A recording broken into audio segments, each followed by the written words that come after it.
Hey, what's up, guys, and welcome to Road to Crypto Millionaire episode 3, where we are grinding our way through this bear market. Today we had XRP pump up to nearly 20% as the rest of the market doesn't really do too much. Bitcoin in the green, bringing up a couple altcoins with it, but generally not too much going on since the last episode. I'll be going over a little bit of news from the SEC as well as Ripple from over the weekend, as well as a couple other coin announcements. So stick around. I hope you guys enjoy this video, and if you get something out of it, please remember to leave a like and subscribe, as well as turn on post notifications if you do want to see whenever I'm posting a new video. So without further ado, let's get right into it.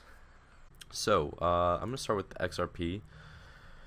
Personally, I have not liked XRP because first of all, a lot of coins are held by the Ripple Foundation, right? And really what XRP stands for is not really it doesn't describe crypto very well. XRP is really the opposite of Bitcoin. The coins are minted out of thin air. It's very centralized. They're just now starting to decentralize the network, and again, they still have control over 60 billion coins. So that's a little bit concerning in terms of the price, and just a lot of things that they've done. It really goes against what the decentralization and crypto community as a whole stands for. So that's part of the reason that I've always personally not liked XRP. But watching what they've been doing over the past several months in 2018 as a whole, I think it's time to start paying attention to what they're doing. Whether you like it or not, they are succeeding at a lot of the things that they're doing and working with banks.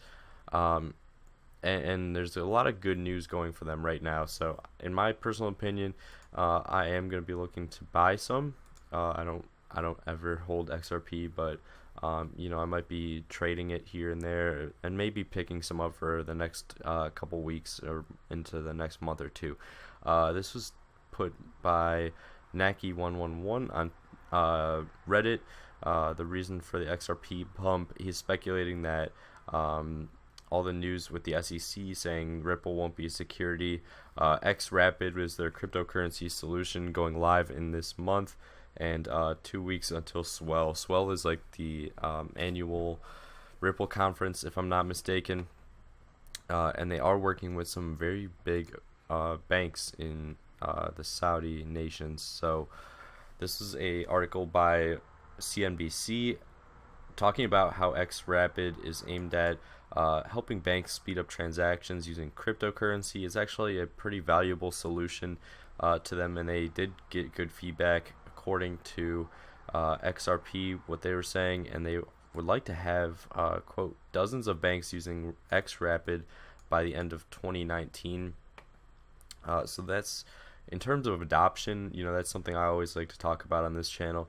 Adoption is going to be the key driver of a lot of these cryptocurrencies, and if we are seeing XRP making strides in this space, I think it's really time to start paying attention.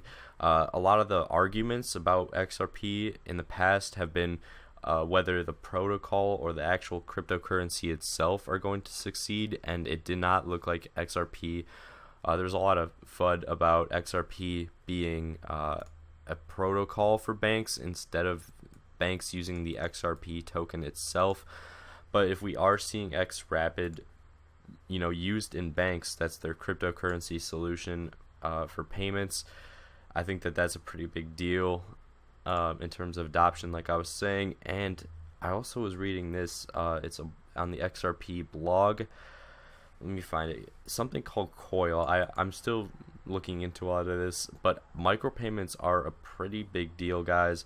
Whether you like XRP or not, if XRP is able to take a market share in micropayments, which essentially micropayments are not really possible on the internet right now because you have such high fees by using a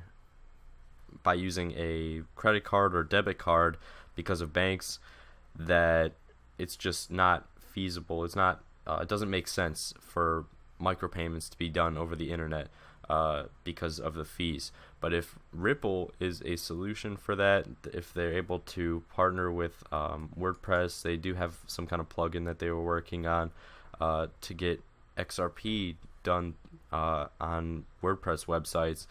And if that is implemented and that becomes a big thing, I think that that could be really important in terms of the narrative behind XRP. If anything, that this does have a working use case and it's solving real world problems, because micropayments would be a big deal for a lot of websites. For example, newspaper outlets, if they want to, instead of charging a monthly subscription fee, they could just charge 10 cents for every article that you read, and you just pay it in XRP, for example.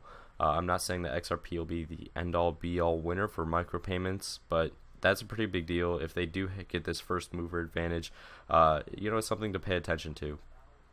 So that's what's going on with XRP, and they're talking about all these Saudi banks. I think they were working with a couple other, I think SBI was another one. I'm still, I don't know a lot about Ripple, so I'm just kind of throwing it out there that these are things you should be looking out for. But yeah, generally just good news for crypto from XRP. So that's that. And in terms of trading it, by the way, right now I am looking for it to come back down to this green box, because this acted as resistance in the past, and I would like to see it come back to here. If we could, let's see, where is it? If we go to our Fibonacci, we go to the top here, we are currently, I think, bouncing off of the point, let's go, okay, 0.236, but I think this will definitely retrace more over the next day or two. A lot of things are really just following Bitcoin right now, so that's really what's just going on here. A lot of the charts are just mimicking this pump followed by midday sell-off going on in Bitcoin. And Litecoin's actually one of the other trades that I'm watching. If we go to the daily here, I posted this on Twitter. We're seeing a descending triangle forming on Litecoin versus the US dollar, and a bullish divergence in the price. I drew this line actually yesterday when it was right on this trend line, and throughout the day now it's bounced, and I think that that's a pretty good trend line to watch. Watch for Litecoin to continue higher according to this divergence. However, a bearish descending triangle, I should say, is a bearish pattern. So I'm not exactly sure which way this is going to break. There's no way, I can't predict the future, but I am going to make a trade on this once I do see a confirmation that we have broken either to the downside or upside. Obviously, this is probably going to follow Bitcoin, but my point here is that whatever the move Bitcoin makes, is Litecoin is probably going to follow and emphasize that move even more. So I think that that makes Litecoin a pretty good trade opportunity. I'll either be longing some or shorting some based on the move that Bitcoin makes, and if it breaks out of this pattern. So that's the trade that I'm watching right now on Litecoin. I want to share this article. My friend Rick on Twitter, Rick Repmond, he posted about this. If you want to follow him, let me go to Twitter. He has about 700 followers, but provides very, very, very good fundamental information, mostly about VeChain. He wrote this article. He's been providing some really, really valuable information about VeChain over the past couple weeks. So if you are interested in learning more about VeChain, and you don't want to read the white paper, definitely go check this out. He provides a lot of really good explanations and diagrams of what they're trying to do, some of the partnerships, and how it's all connected. So definitely go check that out. Really good resource for learning about VeChain. Icon also just released their mainnet version 3.0, and the main thing that you should take away from this is that their score or smart contract on reliable environment implementation is now live, where basically they're trying to use Icon as a framework for creating dApps on the Icon platform, and this is really going to be it's a pretty major development in terms of getting dApps on the network. I think that's how it was described, that this is kind of like the infrastructure for getting dApps really going on the Icon network, because right now there's currently none. But this is essentially a really big step towards getting that accomplished. We did not see any price action from this announcement. I think this was yesterday. Yeah, so this was announced yesterday. We didn't really see any major moves. This red bar was actually kind of just following Bitcoin's wick here. If you see, a lot of the cryptocurrencies are just waiting for Bitcoin. I think that over the next couple weeks we're gonna see this triangle start to play out, and we're really gonna see what the long-term direction for Bitcoin is. Because right now, if we take a look at the long term, we're just in this descending wedge or triangle, however you're looking at it, and I think that that's going to be how we determine, the next 6 to 12 months is how we break out of this triangle. So yeah, and regarding that, we have some dates to watch. The ETF final deadline for direction is in 3 days. That's the SEC's final decision, so that's going to be something to watch. I personally think that this one's going to just get denied. I don't think we're going to see any news from a ETF SEC standpoint in the next couple months. I think that this is going to just get put off until probably late 2018, early 2019, because they can still delay these decisions quite a bit. And then the CBOE SolidX second deadline is also September 30th, the end of the month. So if any of these were to get approved, that's a major catalyst. However, I don't think that anything is going to happen, but it is something to watch. So keep an eye on that. The Mt. Gox thing, I'm not really too sure what to make of this.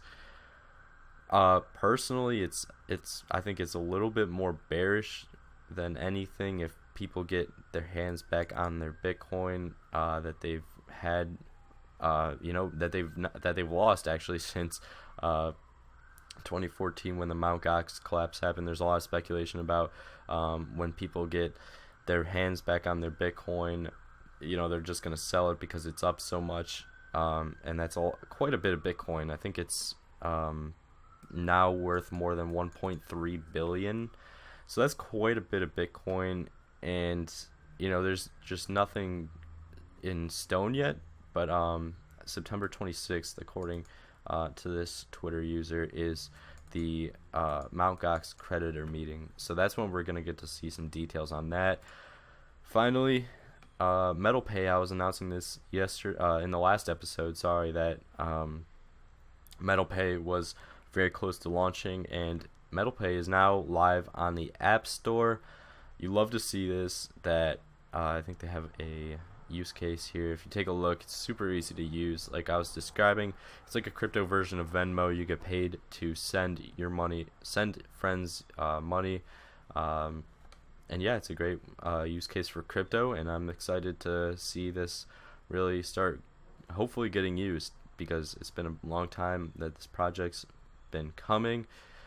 But this would be really cool to see people start using this, so definitely check this out. I would highly encourage you guys to download the app. You do need to put in your social security number, because they are considered an FDIC insured bank, so don't worry about that. They're not using it for anything sketchy, but because you can link it to your actual bank account, they do need your social security number. So definitely go check that out. I believe that's everything that I wanted to cover today. Let me know in the comments down below what you'd like me to cover in the next episode, as well as any news that's going on. And also, I should mention this as well, that I do have my public Telegram group up, so if you guys would like to join that, definitely go check that out. Link in the description, and we can talk about some news, what you're watching. And yeah, guys, I hope you guys enjoyed this video, and I'll see you guys in the next episode.